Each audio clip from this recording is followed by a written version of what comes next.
Excellent. I think it has gone live.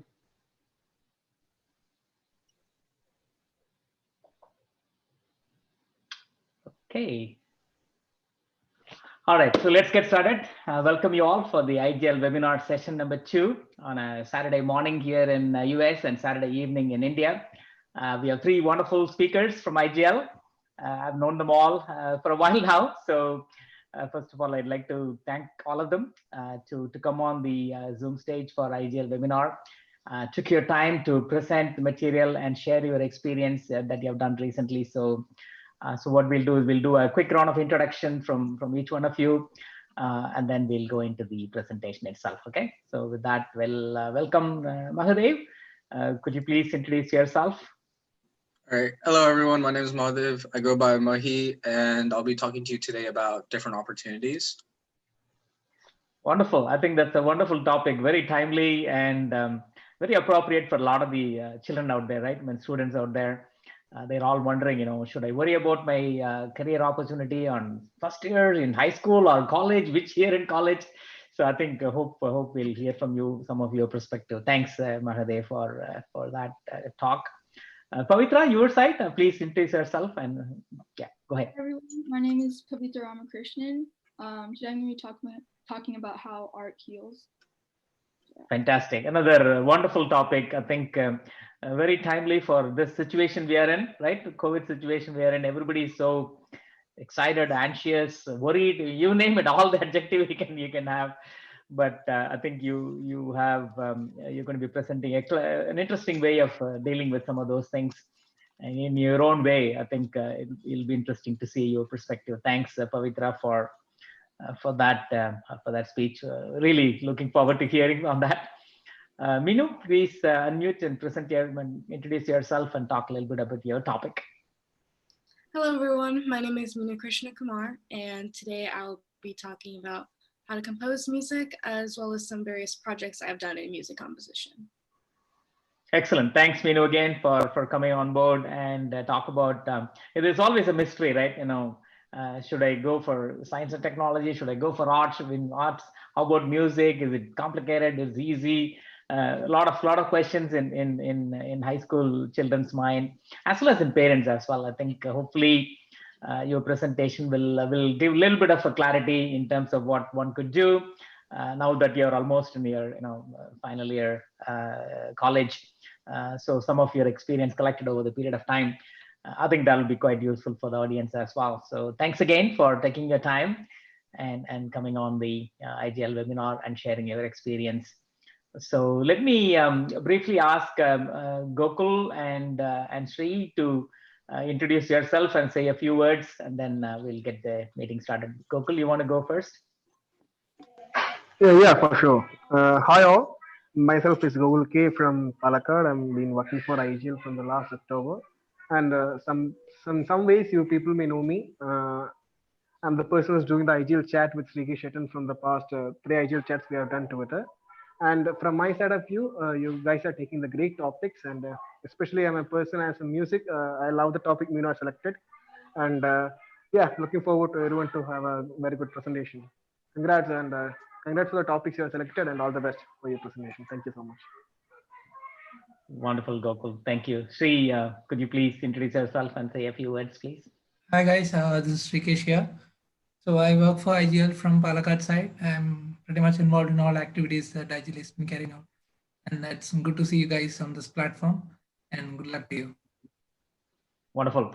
Thanks, Sri. So Gokul and Sri are from Palakkad. They've been strong supporters and helping us setting up a lot of these activities. So thanks again, Sri and Gokul for joining today. So with that, we'll start with the very first presenter, Mahadev. So you can take away the floor and then present your topic and take it from there. All right. So hello, everyone. My name is Mahi, and I'll be talking to you all about the importance of exploring different opportunities. I'll be going over the opportunities that I was fortunate enough to explore, how these opportunities have led to building better connections and networking, and why you should pursue opportunities that interest you, and not only pursue them, but be actively looking for more opportunities. So a little bit about me first. I'm a freshman at San Jose State University. I'm studying mechanical engineering, and I love to play soccer. I also run cross country. In addition, I'm always looking for new opportunities to widen my knowledge and gain new experiences. So during high school, I was enrolled in the PLTW program. This is a 4-year course which my school provided, which taught me about various forms of engineering. And is also partly the reason why I was able to explore so many different career options. Some of the topics that I learned include mechanical, electrical, and aerospace engineering. The teachers for this course were always letting us know if there was opportunities that we could do over the summer or if any companies were hiring. So one of these opportunities came during my junior year in high school. My teacher recommended that I applied for an internship at a company called SunPower. They build solar panels. After I was selected to be part of the program, after I applied, I was selected to be part of the program. So the internship itself was pretty amazing. I was able to learn about a new industry and how solar companies operate. I was able to see the roles of a mechanical engineer in this company and what they did, which gave me insights on like how I would be operating in the future because I'm majoring in mechanical engineering. So there was a lot of hands-on work with this internship, and they also introduced the business aspect of it, which was really nice because I got to see how they met with their clients and pitch their products to other companies in order for their product to expand and be added to consumer housing. Okay, so the rest of this internship was meeting a lot of people, and something unexpected happened during this internship, which I'm going to share with you a bit later. But for right now, I'm going to go on a bit of a tangent to give a little bit of backstory to what I'm going to talk about later. So during this time while I was taking the internship, a group of friends and I were building a product to warn people about wildfires. We call this product Switch. So Switch stands for Signal Warning Inside the Consumer Housing. And a rough explanation of how it worked is first, we took information from a government database and we analyzed areas for potential risk of wildfires and notified their users using their smart devices. So we were able to get a working prototype of this product before the time I took the internship, and we were even able to get first place in a competition. So the reason I bring up this project is that during my internship at SunPower, I was able to meet an individual who worked at a power company known as PG&E. It's a company that's based in California. And while talking to this individual, he told me that he was the head of the wildfire program at PG&E. And he was responsible for protecting their assets from overheating and protecting electric lines from wildfires and outages. He gave me 5 minutes to pitch our product. And because I was able to impress him with our product idea, and what we were able to accomplish, he invited us to go to their headquarters and to talk to software developers who were responsible for detecting wildfires. They gave us great ideas on how we can improve our own product and showed us some of the work they had been working on. It was really inspiring to see a group of advanced software engineers working on a similar project to ours. And it was really inspiring to see that. And it just goes to show that if you're willing to take a risk and try something new, it can benefit you in unexpected ways. Because I was not expecting to meet this individual from PG&E at this internship, and it turned out really beneficial for me and my friends. So each opportunity that I take a part of has not only taught me a lot about that industry or that topic itself, but it also has helped me building connections with people who can help me pursue my goals, such as this case. Like this internship, I'm always looking for new opportunities that can help me learn something new or develop a new interest. My curiosity has led me to trying such things such as carpentry, welding, multiple forms of engineering, and even IGL. Although it might be awkward or scary at first to try something new, if it is a legitimate opportunity and it interests you, you should try it. Now, all of my experiences have been engineering related, but some of you might be interested in other things. There are so many options for those who want to try different fields. You just need to be able to make sure that you find the right connections and pursue opportunities that really interest you. Some of you might be wondering how you can find new opportunities. There are so many ways you can do this. If your school has a career center, you can ask them, but even you can ask your parents to see if they'll let you tag along for the day, if their job interests you, that is. Another great way to find new opportunities is to ask your teachers. For example, one of my teachers in high school, her husband was an engineer at Lockheed Martin. And because I talked to her, she was able to see if her husband could get me an internship at his company. It never hurts to ask, and even if the answer is no, like it was in this case, at least you tried. In addition, given the current situation, there are tons of virtual career fairs going on, and virtual career fairs are a great way to see which companies are hiring for what experience levels and if you're qualified enough to apply for these positions. Even this program is an amazing program to get started with. IGL really puts you in a real world experience and puts you with group projects. So it's really hands-on, and it's a great project to start with. So one thing that teachers have told me is that in college, they don't really prepare you for real world industries and like jobs, right? So you learn more through real world experiences, and I encourage you guys to seek opportunities that'll help you do that. Many people are really unaware of what they want to do in the future, and trying out different things right now can really help you narrow down what you want to do later on as a career. And this is why I feel it's really important that people should be exploring different opportunities and learning new things. And that's all I have to say for right now. Any questions?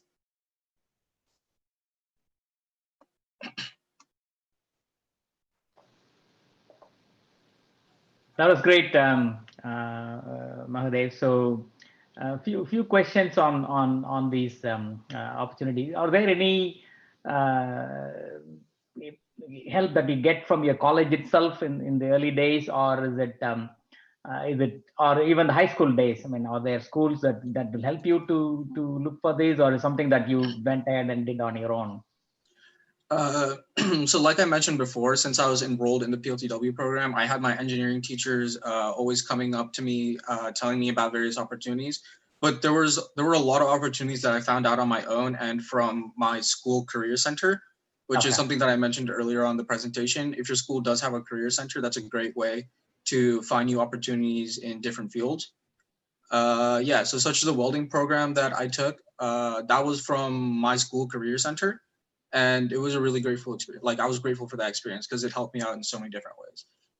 But in high school and especially in colleges will really help you look for internships. Most colleges have their own websites or programs that affiliate with other companies to like link jobs and majors. So you just need to be willing to look for that and ask your college professors if there's any opportunities that there are. Wonderful. Again, thank you for bringing up IGL in there. So thanks for your continued support on IGL activities. So appreciate that. So let me see if there are any questions from the YouTube channel. If not, we can always come back to it and when people ask the questions. All right. Thank you, Mahadev. Thank you, Uncle. Definitely, there was a couple of questions. Let me see if there is anything in the chat. That was all compliments. Good topic. Thank you. I'm also getting some good compliments on the YouTube as well. Thanks, Mahadev. So Thank you. we'll now go to Pavitra. Pavitra, could you please share your presentation and yeah, take it away. Thank you.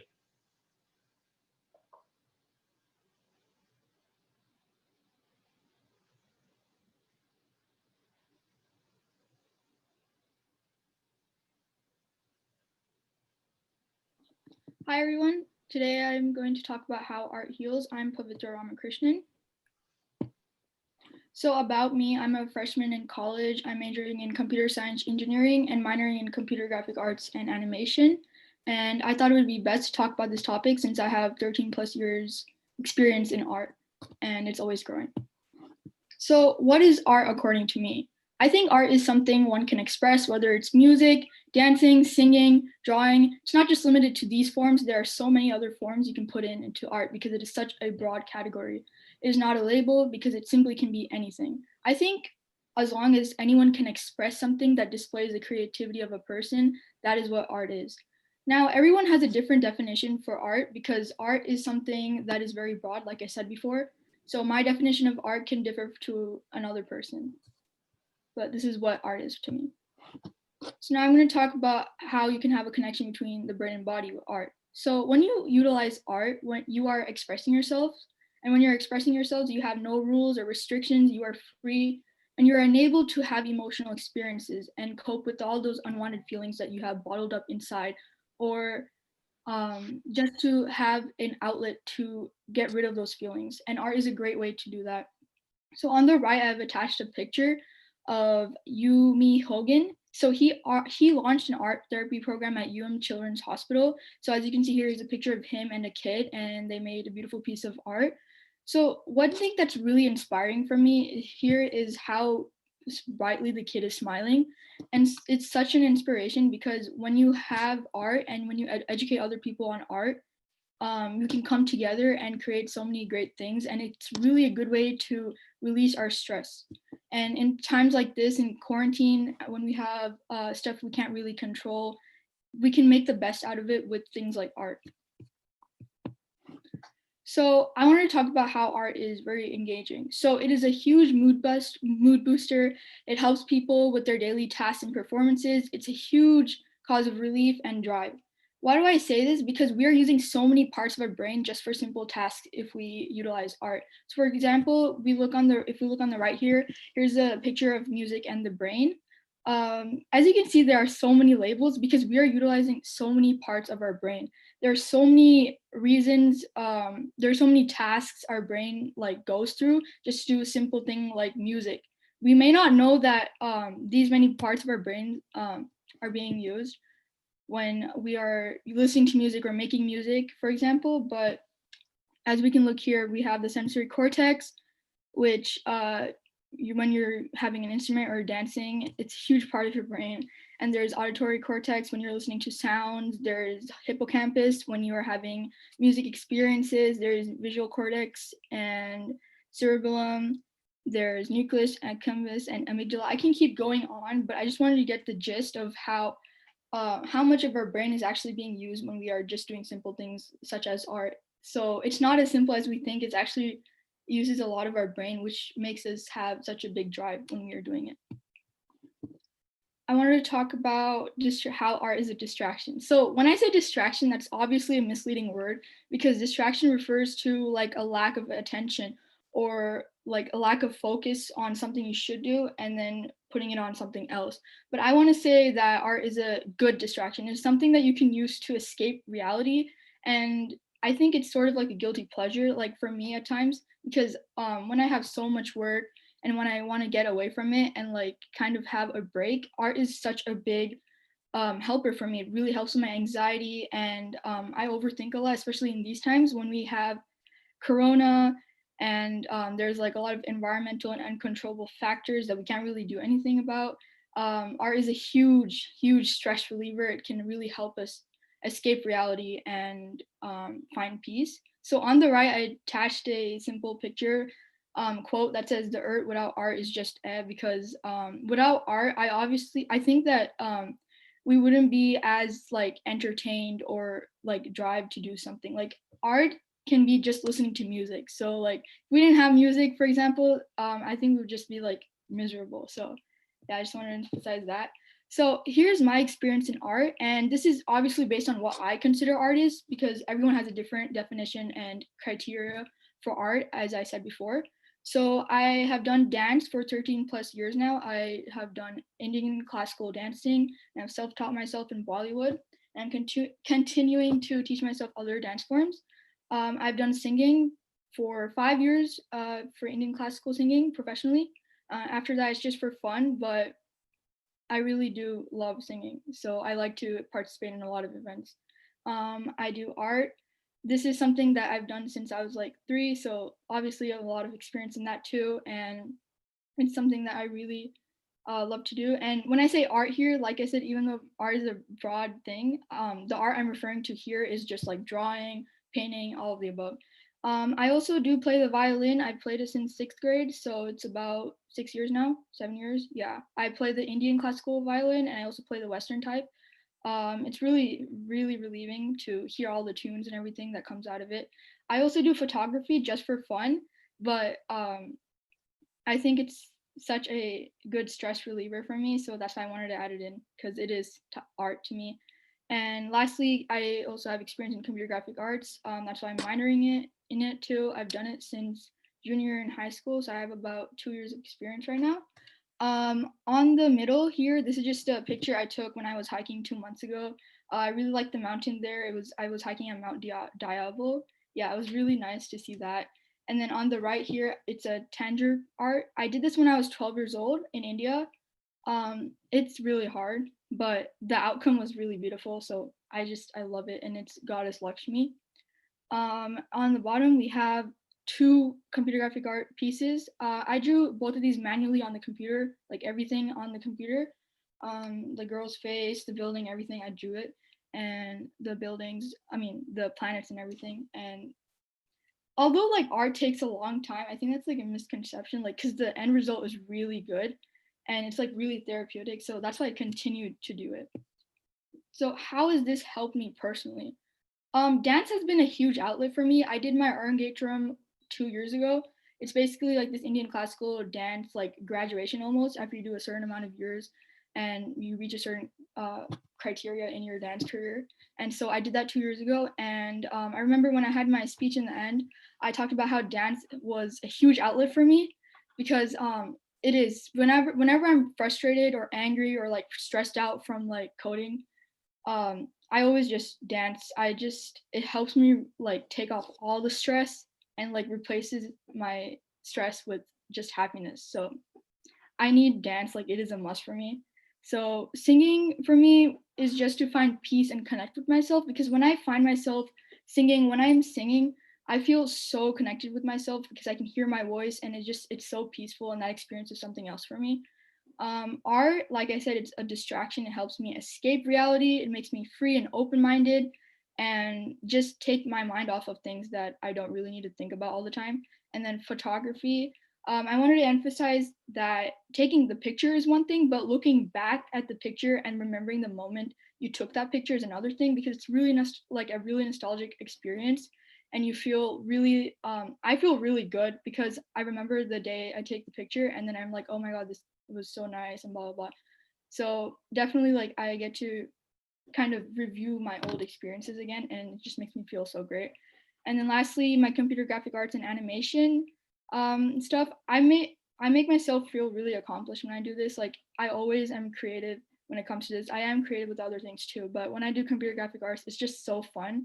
I don't really do this for stress or anything. It just, at the end of the day, when I'm having like a systematic life at times, I like to do this to have a source of entertainment, have something to look forward to, and have fun with it. So that's what I want to talk about. So now I'm going to cover some statistics just so you know how important art truly is. So we're looking at the economic value of the arts. There are broadcasting, motion pictures and video, publishing, arts, culture retail, performing arts, independent artists, and advertising. So these are just some categories. There are obviously more, and can't really cover that right now, but there are so many, and I just wanted to talk about how important and crucial it is to our economy. So let's look at the orange one here. So 698 billion is going to our U.S. economy from art. That's basically 4% of our gross domestic population, and 4.7 million is the workforce, our labor force in the art and cultural sector. Just art and cultural sector, it's 4.7 million, and from that there are 334.9 billion who are having compensation of arts and cultural workers. Okay.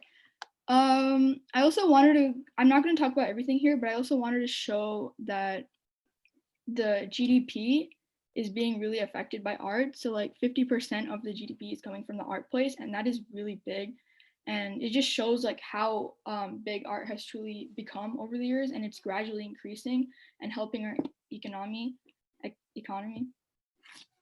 Okay, so I wanted to talk about a misconception. So there's a myth that colleges and employers don't value art-based learning, but actually it's art-based learning that prepares students for college and careers. We can see here that compared to a scientist and Nobel laureate have compared to a scientist, how much more likely is a Nobel laureate to have art-based skills? So we can see here, a musician has 2 times more, artist has 7 times more, craftsperson has 7.5 times more. And what I was really surprised with was writing, because it had 12 times more, and performer 22 times more. So with these kind of people, we can really look at a workplace creativity. And I think that's really great because we do need a different type of environment and have different types of people with different experiences. And if we have like a lot of creative people, I think that's really great and good for the workforce. Also, I didn't even realize this, but 99% of school superintendents are also from these kinds of categories. So that was really surprising for me. Lastly, I wanted to talk about like the academics and art. So basically the grading scale, this really surprised me. So people who have A's and B's on report cards are from arts education. So there's like 79.2% who have A's and B's from arts education, and without arts education, 64.2%. So obviously it looks like not that much of a difference, but there is a difference between people who have art and people who don't have art, and really in relation to their academics. So there's that. And then I want to talk about the national benefits. I'm not going to cover all of it, but I wanted to talk about how 86% of the people who are voting are artists. 86% of the people who are basically making big decisions for our countries are artists. So that's something that really took me away. Also, in general, arts education improves creativity, self-esteem, reading skills, math skills, social skills, all of the above. So yeah. So I want to talk about mainly how can you incorporate art, because obviously I've been talking about myself and like stats for other people, but if you don't already incorporate art, I just wanted to give you some few pointers. So one, in your daily schedule, find a slot at least once a day to incorporate art, whether that can be listening to music or making music or drawing or singing or anything. Just anything that you consider art, if you can find a piece of your day to do that, I think it'll really help you concentrate more on things, because I do realize that when I do art and then I do something academic after it, I have done the task like so much more efficiently and faster. So you will see the benefit. And explore forms which satisfy you, because obviously like we all have different likes and dislikes, so not all of us are going to have the same thing. So find stuff that are best for you, find stuff that work best for you, and incorporate that into your schedule. And I also want to say that if you take notes on how you benefited, it just makes you feel so accomplished. I have a journal, and I just like write about how I feel doing these kinds of art tasks every day, and I'm always seeing a gradual like increase in my mental health, and it just really has helped me. So I just want to share that. And here are just some quotes from other artists. So we have Maria Callas. So an opera begins long before the curtain goes up and ends long before it has come down. It starts in my imagination, it becomes my life, and it stays part of my life long after I've left the opera house. So I wanted to include this because it just shows like how much this woman has been affected by her choice of her art career, which is opera, obviously, and it's just become her life now, and she can't really get out of it because it's so good. It's just her everything right now. And obviously I don't want everyone to have art as their everything, because everyone has different interests, but I just wanted to say how it can really like affect people. And then we have Alicia Keys, a really good singer. I love this quote because she says, be driven, be focused, but enjoy every moment because it only happens once.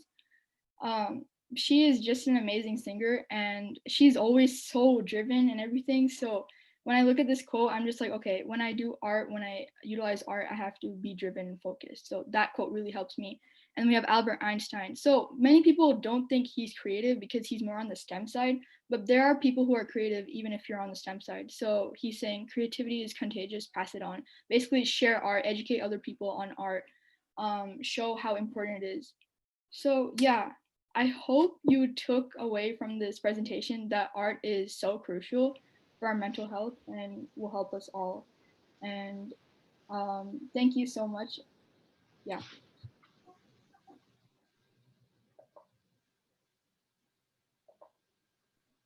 Let me see.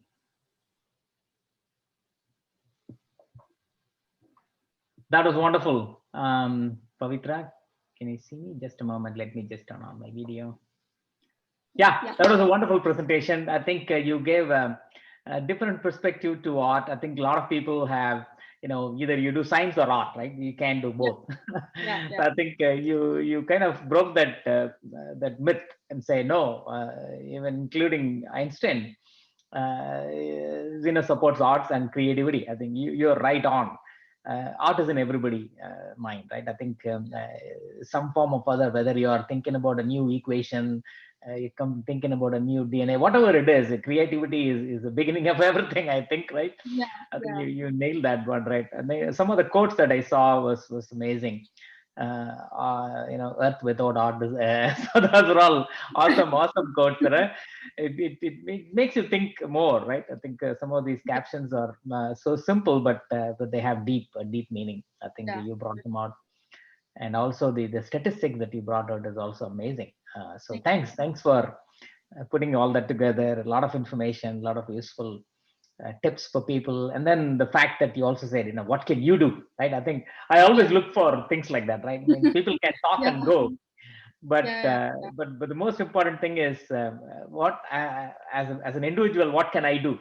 What specific action that I can yeah, take, right? I think that's always a wonderful thing. So yeah, yeah. anything you'd like to add before I hand it off to Yeah, I just wanted to add that IGL has been a huge part of this process for me personally, and like for other people who are new to IGL, I think it'd be great to incorporate it as something that you could do for art purposes, because like Mhm. not only you can make your voice be heard, which is the slogan, you Yeah, can also be participated in the other non-creative stuff, like which people think like coding and other stuff, which is also creative.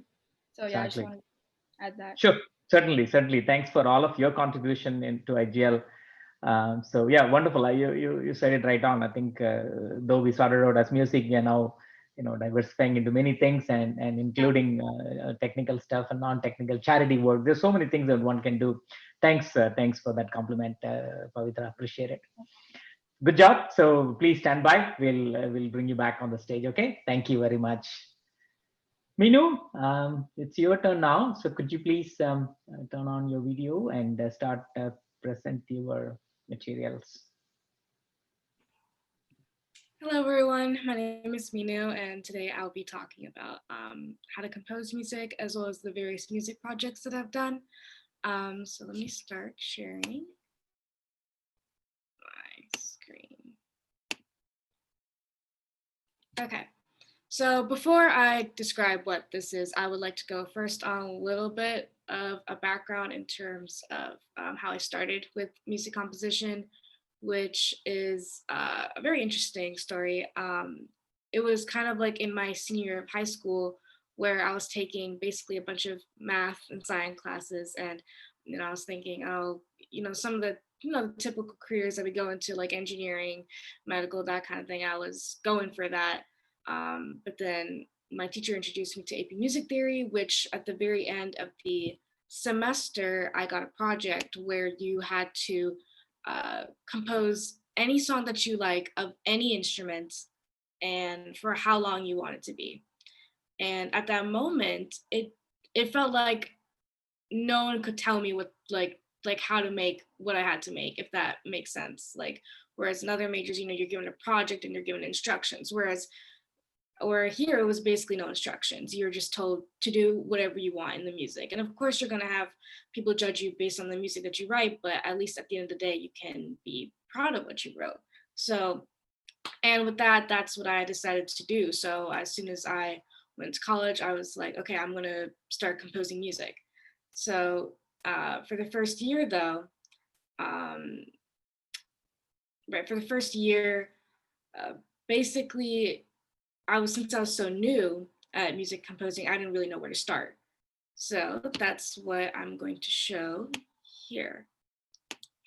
So this music software that I currently have, it's called Music Score. And this is the software that my professor initially showed me. It's one of the freer ones because the other ones, they're more for like film composers and advanced compositionery. So this one is used mainly by schools, and of course it provides just as well. So I'm going to show a little bit as to how I started. So this is actually the first piece that I written, and I'm not going to go super into the whole music theory behind it, but for one thing I can start off with is in terms of the instruments, right? So depending, like if you play an instrument, whether you play like the flute, the violin, or even if you're a vocal singer, um, basically the way that you start it, for me personally, is you play any random notes, perhaps like a scale, or just or playing a scale and playing it backwards. That's somewhere where I started with that. And when you start doing that, like for example, all the notes that you see here, that's all one scale that I played, but I just played it backwards, and I just basically rearranged them in a way where they're all connecting. And when you do that, you basically can form what I call a harmony complex, where you start looking into, how does, like for example, here I have two instruments. I have a flute and a violin. So I kind of look into, well, how can one balance those two instruments, right? Because you have one that's, the woodwind family, and you have one that's a string. So you really have to think about in terms of how can you balance the two instruments, right? You got to think about what are the harmonies that can go into it, because sure, you can put random notes in here, but then when you play them all together, it can end up clashing. So you really have to think about, okay, what are the certain notes that can really balance them together? And then once you think about that, then you start thinking about rhythm, right? And for rhythm, you're mainly thinking about, for example, without, again, not going too much into music theory, but what I would recommend is getting a metronome, the thing that goes tick, tick, tick, that thing. What I would recommend is if you get that, that gives you a really good sense of pulse. And when you have that and you start coming up with the notes, that's how you can start coming up with your rhythm. And once you do that, then you can start forming sort of what I call a bass line, which is what you see here, where you have like from here to here, this is all like one huge bass line, which I just repeated and I developed basically. The thing with music composition is it's all about development. And what I mean by development, I mean, so like, let's say you come up with your first 5 notes. With those first 5 notes, you can either think about maybe in terms of adding more complex harmonies to that. You can think about in terms of adding more instruments to that, adding more rhythmic value to that. And you basically keep on making it bigger and bigger. And by doing so, you can end up with a whole piece essentially. And this is, so I'm going to show kind of the difference between where I started from my freshman year to where I am now. So like I said, this is my first piece. And again, not going into the music theory part of it, but as you can kind of see, like this first huge section here, it's all relatively similar. And then you got another section that's completely different, but it's also similar. And then it goes back to sort of like the beginning. And that's kind of what most beginner composers do, where we sort of, start off with something simple, and then we kind of go into a little bit of complexity, and then we go back to being simple again. And I did this for like a good year. And then it wasn't until like probably sophomore, junior year where I realized, okay, I need to come up with something different. I need to start adding more complex harmonies to it, and creating more different types of bass lines, more melodies. And so some of the music projects that I've done in order to do so was, for example, I have a professor as well as a friend of mine who goes to the Berklee College of Music. And I reached out to them, and even like, for example, this summer I took a class from Berklee College of Music, and I even performed with one of the scholarship recipients over there. And I basically was like, with the way the composition is going, how would you create more complex harmonies? And we basically collaborated on, which I'm going to show right here, is basically this whole orchestra piece. It's not completely finished, but as you can see here, this is definitely something that I would not been able to do in my freshman year. This is basically like 30 instruments, and which sounds absolutely crazy, which I thought is something that there was no way I could have done this in my freshman year. So I'm definitely really proud of the progress that I've come in terms of the fact that I can do this now. And in terms of how to start with this, well, basically, for example, here in the beginning, I basically have like percussion to start off with. And what we realize is in a lot of orchestral pieces, a lot of them start off with like simple percussion. And that's just sort of to get the audience, I guess, comfortable with the idea that there's percussion instruments to begin in the first place. Because normally if you just start off with like, for example, if you start off with string instruments or if you start off with flute, and then, for someone that's listening to classical music, you're probably not going to be expecting like a huge drum all of a sudden. So that's why we decided that we would start off with the percussion instruments, and then we would slowly work our way into adding, well, the woodwinds, the brass instruments, and as well as the string instruments. So another thing that I wanted to go into, if I can just find it. Okay. So another thing that I wanted to go into was this piece in particular, which I called Starlight. And this is for a flute, a clarinet, an oboe, and a bassoon. They're all woodwinds. They're part of the same branch in terms of the woodwind category. And this is a project that I've been working on since I'm a flute player. I've been playing for over now a good 10 years. And so therefore I'm very familiar with the woodwind family. And I also play these instruments during my spare time. So therefore, not only do I know how to compose them, but I find it very important to be able to play the instruments before composing. Sure, you can't play every single instrument, obviously, but I mean, you can, but that is quite the daunting task. So what our school does is we basically have instrument section classes where they give you the instruments. So for example, I'm a flute player, so they would give me like a clarinet to play for like 2 weeks, and from that, it might not seem like a lot, but really you're learning about the basic mechanics of it, right? You're learning about, how it is, how it sounds like, what are the scales that you can possibly play with that? What are the melodies you can make with that?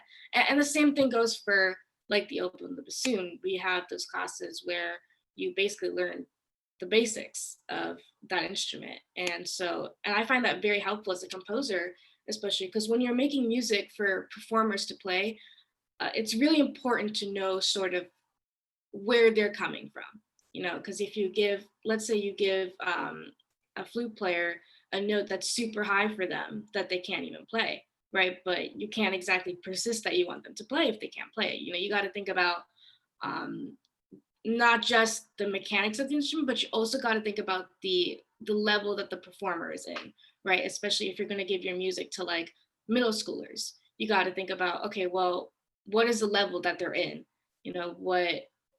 What kind of music should I write that's suitable for a middle school band? So for example, another project that I'm doing where I'm actually creating a band piece for an elementary school near the city that I'm in. And of course, like when I was in elementary school, obviously at that time, I could not be able to perform my flute. So then I had to think, okay, well, what kind of music can I create for elementary school students? So then my band director, I asked him like, hey, what advice could you give me? What is something that you would recommend? And, something that he and I both discussed about was, we can't, for an elementary school band, you can't exactly give them complex harmonies, complex melodies the way that you want, right? Like you gotta really think about, okay, what kind of level they're in, you gotta think about what kind of music that they're only able to perform, right? Because if you're going to create with, complex melodies, complex harmonies for your band piece, then obviously for an elementary school, it wouldn't work as well. You probably have to look for like high school or college bands. But for elementary school bands, you really got to settle with what they can play. And not just that, but you also have to talk with the teacher as well. So just last week, I had to go to the elementary school and I had to go talk with the band director over there, and I had to ask him, is this piece okay? And the thing is, they they get in like hundreds of pieces. So you have to wait like a good couple of months before they can even look at yours. And if they look at yours, it's no in between. It's either like a yes or a no. So luckily he did accept mine. So that's great. So I can't wait for them to hear it once this whole like Corona stuff passes by. But yeah, so that's one way. And then not just for a band, but for an orchestra. So the orchestra piece that I showed, which is called New Beginnings, which is what I'll be having the Cleveland Orchestra doing, which is they're a really well-known orchestra.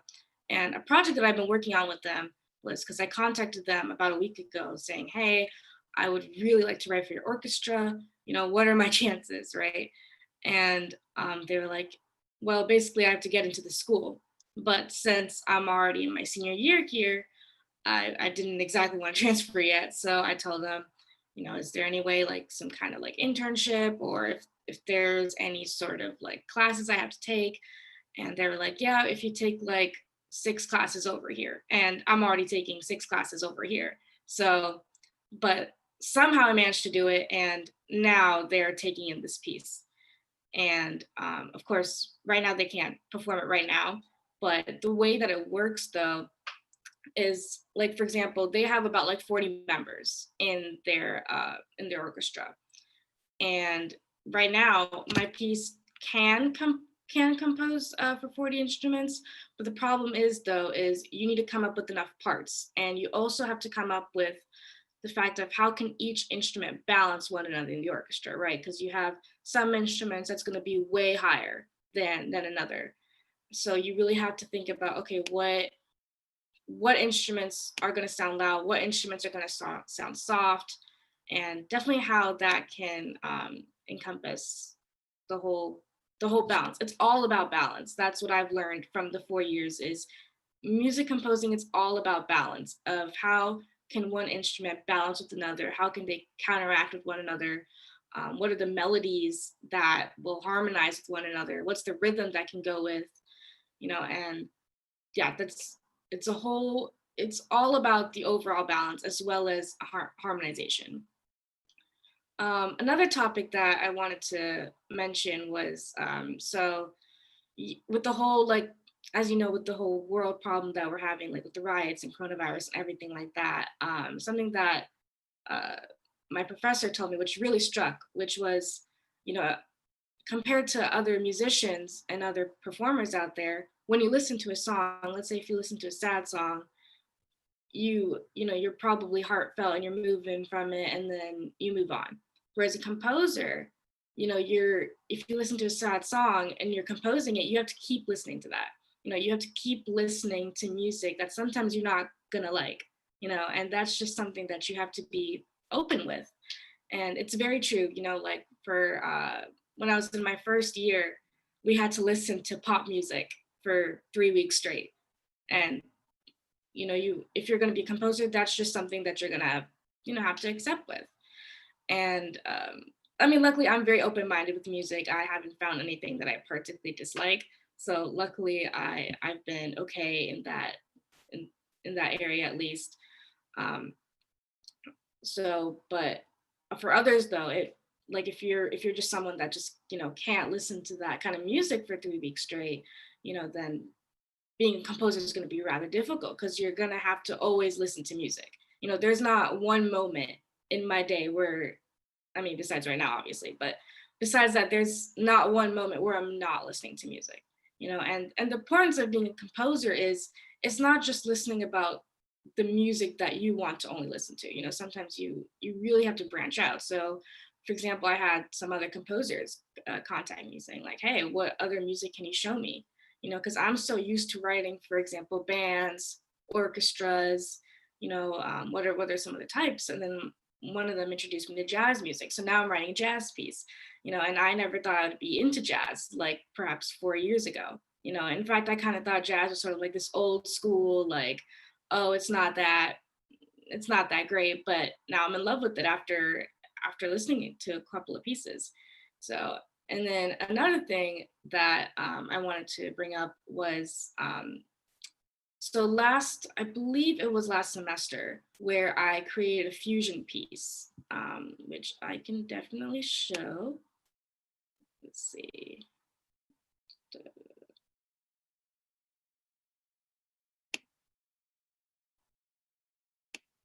Oh, actually, not a fusion piece. I created an arrangement piece, and basically, this was something that my father and I started a while back, which was basically giving me Tamil songs and creating basically sheet music for it. Because especially the old Tamil songs, you might find piano for them, but even then it's really hard to find some, especially for the older ones. So this one, I created an arrangement for, which was which is this one is actually the in I can't pronounce it, but it's Ananikamayakam, which was a song that my dad performed quite a bit when I was younger. And so when he sent me this piece, I thought, okay, well, how, the question is how on earth can you possibly transcribe that, right? Because if you listen to it multiple times, you're going to be hearing vocalists. So how can you transcribe that into instruments? And the way I did it was I took each line that the singer was singing. So like the first, like let's say like the first line of the song, that's literally this whole entire line right here. And then I would do the same thing where basically I would be able to find the notes by playing on the flute. So anytime I would hear it, I would try to estimate what the notes are for the song. And then I would simply just try to find out, okay, like before I think about the rhythm, I really have to think about the pitches, right? I have to think about, okay, well, how is the guy singing? How is the lady singing? What are the notes that they're singing? What are the harmonies that they're making? Like I said, even in arranging, you also have to think about balance, because if you come up with some random note for the guy and the girl, and you think, okay, yeah, it sounds fine, but then when you play it together, it's going to clash. So even if you think you might have the right notes, you have to think about how to harmonize between both the female singer and the male singer. So that is definitely a process as well. And the way I see it is arranging and composing. Yes, arranging is slightly easier in the fact that you're just literally, hearing the song and you're putting it into sheet music. But of course, it's got its challenges, right? Like you don't know exactly what notes they're singing, especially with Tamil music. Like it's not as cut and clear as a lot of pop songs. Especially with Tamil music, they have, way more complex harmonies than, for example, the standard American pop song. So you really have to think about, what harmonies are those. You have to think about what is the overall balance. You got to think about what are the counteractive melodies to it, and which is of course a long, very long process. But luckily with this piece that I started with, because when I first started writing Tamil music, or the arrangement for it, it took me like a good week. But now it takes me like 30 minutes. So the more you keep doing it, of course, the better you're going to get at it. And so luckily I'm still continuing that now. I've only gotten maybe like 5 done so far. And I mean, and honestly, the thing that I like about arrangements is it really helps your composing as well, because you're being exposed to not just like your typical, your band pieces, your orchestra pieces. You're being exposed to a whole other culture, right?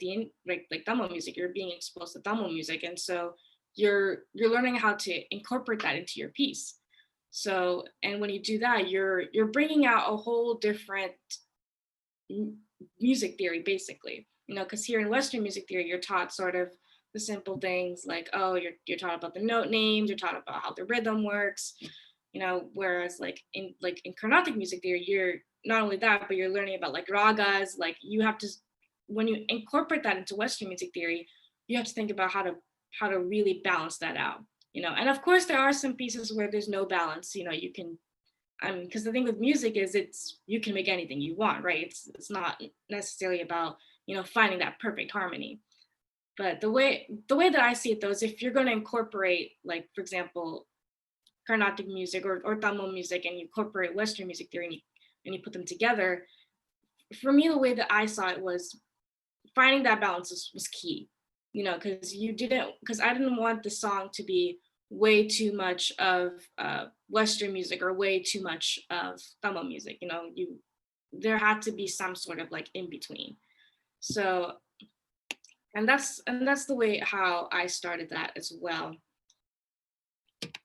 All right, so now another thing that I'd like to bring up for my final topic is, so something that I get asked a lot is, you know, with the standard careers, like is music a good choice, you know, for as a career? And I would say it, you know, it depends on what music career you're going into, right? For me, I would like to be a film composer, and so I would like to write music for films, basically. And that task, I mean, that career itself is, you know, already daunting in itself. And by that I mean it's not as simple as just getting a degree and then moving to Hollywood and then boom, you get, and you know, and then you get your job. It's more so, you know, something that Mahadev was talking about was the whole like networking thing. It's the same thing in especially when it comes to music careers. It's all about networking, you know. And for me personally, so one of my professors, he also teaches at a really profound music school, and which is a school that I would like to go into. So, you know, when you have those kind of networking connections, that's what's really going to help get into those kind of fields, especially in like film composing that I'm doing. But in terms of, you know, if you're fresh out of high school, you know, you want to figure out whether if it's meant for you, you know, I would say personally, if it's composing, for sure, I would definitely, you know, start off by at least taking some like composing classes, you know, and seeing how that works for you before you totally jump into the field, because that's essentially what I did. Basically, at my school, you start off as a pre-composition major, which is you're not exactly into the music school yet, but you're well on your way there, and you take some classes and you find out if you like it. And then of course, if you don't, then you can change your major. But I mean, for me, obviously, here I am. So of course, I found it very enjoyable. And, you know, for me personally, it's just a way of expressing myself, you know, something that, you know, Pravita was talking about with art. You know, I found that very relatable, especially with music, art. It's just a way of self-expression. And I think that's really important here, especially in the times that we're in. And yeah, so that's basically all that I have for my presentation today. Any questions? Thank you, Minu. That was wonderful. So you can stop sharing now.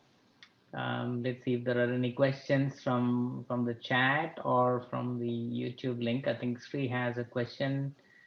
If as a composer, you have to know what notes a particular instrument player can play, right? Or is it mandatory to know all the instruments then and then only you can compose? Or you can compose whatever you know and mix the rest of the instrument in harmony with the music. So the question is, what's the requirement for a composer? Do you need to know one instrument, two instrument, 10 instrument, or no instrument? Kind of a question. That really depends on, you know, what your piece entails. You know, if you're going to compose for like 10 instruments, then I would suggest, you know, at least knowing the basics. You know, like if you look it up, you know, I would suggest looking up like the sheet music for those various instruments. Let's say if you're going to compose for a flute and you have like, and you don't know how to play the flute, I would suggest looking up in terms of the flute range. You know, if you look that up in terms of what is the highest note that a flute can play, what is the lowest note that a flute can play, you know, what are the harmonies that a flute can play. And when you look those up, then that makes it so much easier to compose, and not just for flute, but for other instruments as well. And yeah, because I would say, because yes, you can learn all the instruments, but that is, I guess you could say that's the long way of composing. So if you'd rather take the shortcut, I would suggest at least learning some of the basics behind it and at least the basic mechanics of the instrument before you compose into it. And of course, you can just compose what you know. And the thing is with composing what you know is, so for example, some instruments are very similar to one another. So let's say if you compose for the flute, right, and you want to compose for like the clarinet. For example, they have even though they're different instruments and they have different ranges, they perform, the music theory behind them is the same. So when you compose for them, you know, it's not that hard of a transition to compose for those two instruments, especially they're woodwinds, so they're easier to balance out with one another in terms of composing. Of course, if you look at two completely different instruments, if you look at a string and then if you look at the flute, for example, those are two different instruments. So for that, I would suggest, you know, perhaps learning the basic mechanics of like a string instrument. But like I said, that is the long way of learning every instrument. So I would definitely suggest like looking up what are the ranges that they can play, and what kind of harmonic structures are entailed in the instrument, for sure. Very good. Thanks, Minu. So we'd like to get all the three speakers now, Mahadev and Pavitra, please come on the Zoom stage. So let's wait for Mahi as well. All right, wonderful. Again, thanks all of you for taking the time and presenting. So this is the kind of the portfolio, right? So it's like a group discussion, so it's a free form. So what we'll do is I'll go around the table, you know, have you comment on today's topic. You can have other questions for your fellow speakers. It's up to you. So we'll start with Pavitra. Any your comments, feedback, or any questions too? It's kind of a open-ended session. Please go ahead. Yeah, I wanted to talk about Mina's topic. I found it really interesting. Mainly because I could understand most of it because I do play instruments and I was in orchestra. But I really like how at the end you were like relating it to my topic, and it was like it's like a expression. It's like how you can express yourself. So yeah, I completely agree with that. Very good. Okay, Mahadev, you will comment on the today's topics or feedback or any questions. Yeah, I agree. All the topics are great. I can relate with both the other presenters' topics because I too use art and I used to play the flute as well. So as a science major, like as an engineering major, I also relate with artistic values. So I just wanted to add that in. So it's good. Very good. Thanks, Mahadev. Minu, any comments on topics today? Yeah, Questions? like so I could definitely relate to Pavitra's topic quite a bit when she was talking about in terms of, you know, the self-expression, and you know, I really like the idea of how, you know, you use statistics. Those were I was actually quite surprised, honestly, about those statistics. So, and I found that very fascinating for sure. Thank Wonderful. you. Mm-hmm. Wonderful. There are a few questions on the chat window, so let me just read them out to you. So Pavitra, there was a question from Sri. What are the learning platforms that you would suggest for arts? Yeah, anything jumps out? Oh yeah. For art, to a good place to start off is basically whatever you're currently interested in. Like find a way to convert that into art. So if I like sports or something, maybe I could start at drawing my favorite sports person. And you don't have to be necessarily good at art to be artistic, because basically art. So as long as you find something that suits you, like you can start off with basically anything, because it's not like limited to Okay. any. But the question was, are there any learning platforms? Or are there any, do you need to go, are there any social platforms available for improving your art, or are you all by yourself? Or kind of a question too. Is it individual or a group, or do you get any help from the internet? Do you get any help from any software? This is the thing that people generally wonder about. Any comments? Yeah. Well, I usually just look at a picture and then like of something I like, and then I'm just like, okay, how do I basically turn this into art? That's what my first process is. I basically taught myself art, so I didn't really use anything, but I know my friends who like learn art, they would go on YouTube, search up like tutorials to start off, and they became really good at art, and just look at how to like play an instrument on YouTube, basically YouTube, because YouTube has like everything. It's like a creative like base. So yeah, I think that's where you can start off. Got it. Thanks, Pavitra. I think there was also a question from Mahi. What if you choose soccer as a career? How would you reach there and become a pro soccer player?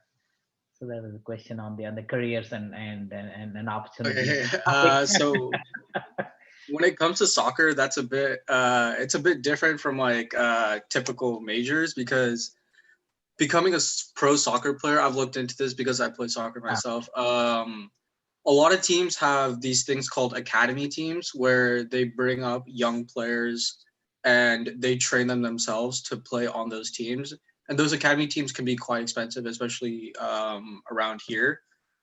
Because the closest one here is San Jose Earthquakes, right? That's a MLS team.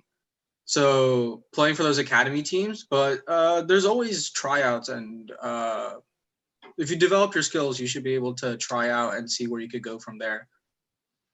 But consider all your options. That's what I would have to say. Okay. Sounds good. Okay, so free form. Any other questions, comments, feedback from anybody? Yeah. Before we wrap up. Yeah, Google here. Yes, please continue. Yeah, please. Please carry on, Gokul sir.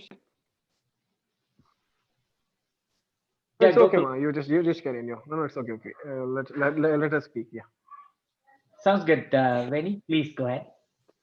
Yeah, we are very glad to have this session, sir. First of all, thanks to you for all the opportunities giving to kids. Step by step, they have grown through IGL, singing and speech, technology, all that. Now we can see the kids, how they have grown and professional and sharing. All the three topics are very different and very connected, and how they're growing using their arts or professionalism, or how they market themselves for opportunities, from the beginning till the end. We can see a huge difference compared to our ages versus now, and the opportunities they have right now.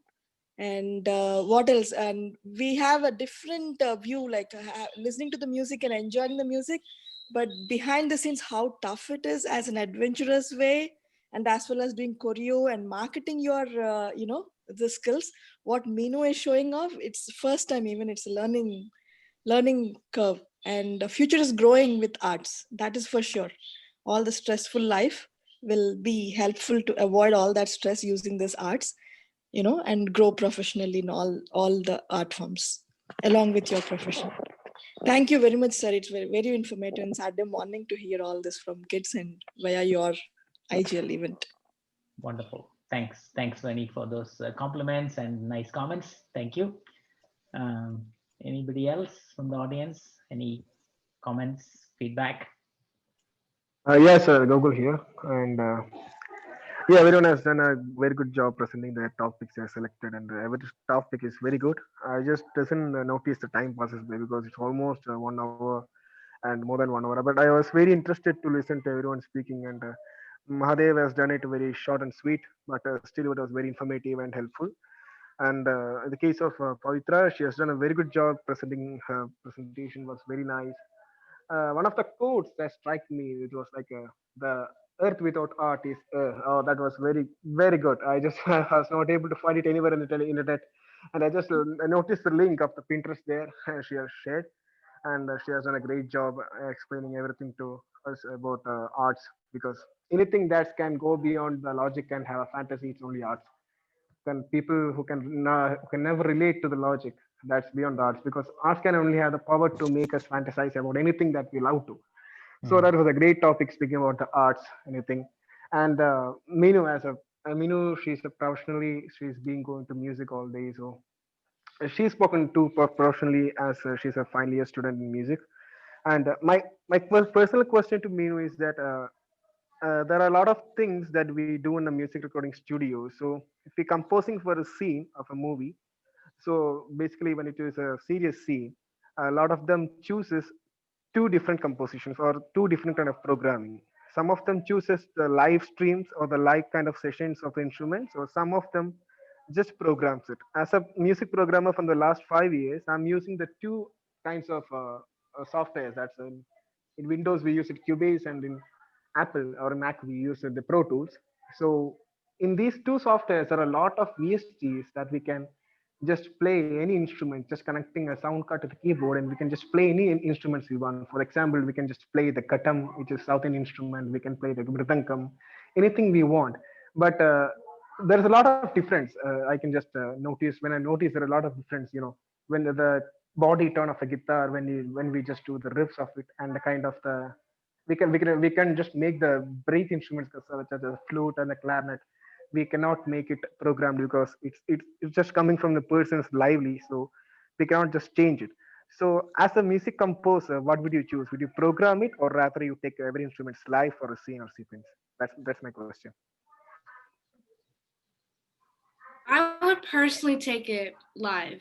And I think that's mainly because there's something about hearing it live that's something that I don't think a program can easily replicate, compared to, for especially with the orchestra pieces that I've composed, hearing it, on a program is one thing, but hearing it live stream, you're especially with the performer that's playing it, you're hearing it sounds more vivid, and it sounds more realistic, I think, than a program.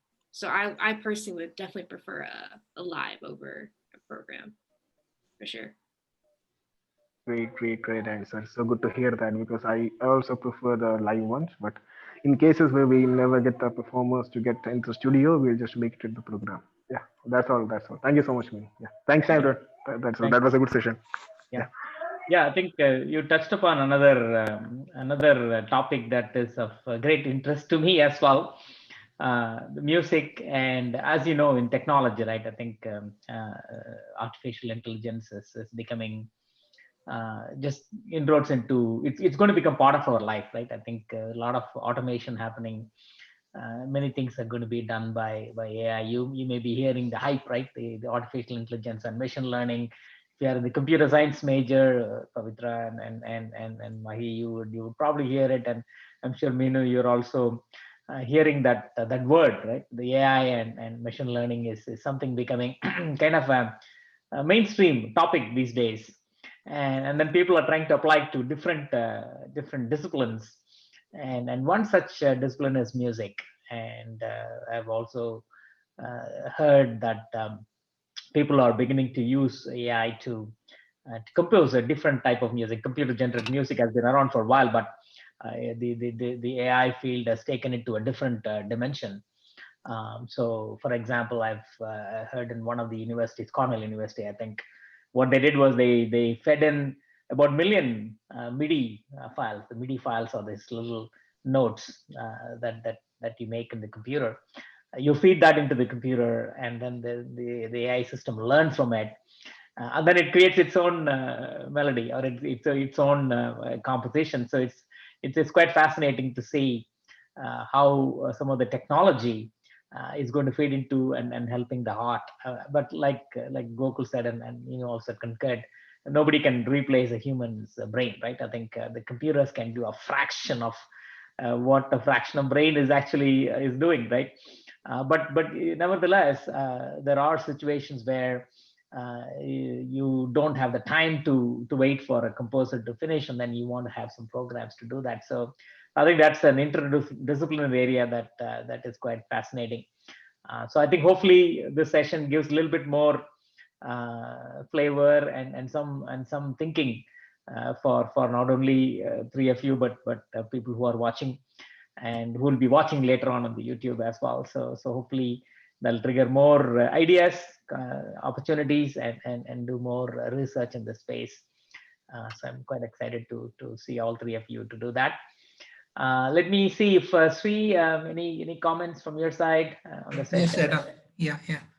Please. Wonderful presentation, guys. So the way I see it is like it's all connected. So I would put it in a way like if I take Pavitra's topic as first one, so she gives a briefing on the art forms and the statistics of that, which I've never explored. This kind of influence on the economy, and then that was very informative. So if I go into second topic of menus, which is like again a particular art form and how you do that. So that is again an exploration into that particular art form called music. And if I put Mahi's topic into third position, then it connects to the career and opportunity. So the way I see it is that it's a perfect circle. And thank you guys for choosing this topic and wonderfully presented. You guys never sounded like a fresh speakers. It's like it's so beautiful to see you guys the topic. It's a good experience for me as well. So thank you so much. Thank you for being on the platform and thank you for giving me the opportunity. Thank you, Sri. I think Sri touched upon something that I would concur. You all sounded like is a professional speaker, right? I think you just presented, you spoke your mind. I think that's a beauty in any good speaker, right? You just tell a story, bring out what you want to say, and so rather than reading from slides. So that's always something that I advise, and you did it very well. So, any final comments from any of you before we wrap up, and then. Sir, would like to add up one thing about Sure. you.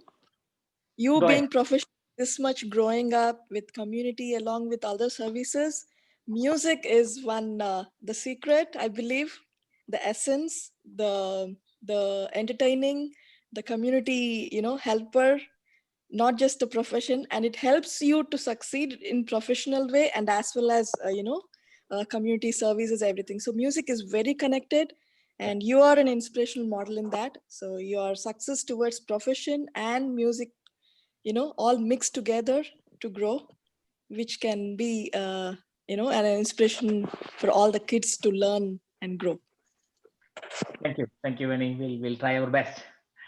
Okay, so with that, we'll wrap up for today. Thank you all. So do come back, and so I'm sure that some of you, Pavitra and Mahi, you are getting into college, and you're trying to get out and do something different. And I'm sure that you'll have different things to talk about. So please, as IGL children, please do come back whenever you have something to share with the audience. We'd be more than happy to have you. And with that, we will conclude today's session. Thank you very much. Have a great rest of the weekend. All right. Take care then. Thank you, Uncle. Thank you so much. Thank you all. Thank you so Thank much you. for the Bye. topics. Yeah, thank you all. Bye. Bye. Bye now. Bye. Bye, sir. Bye. Bye.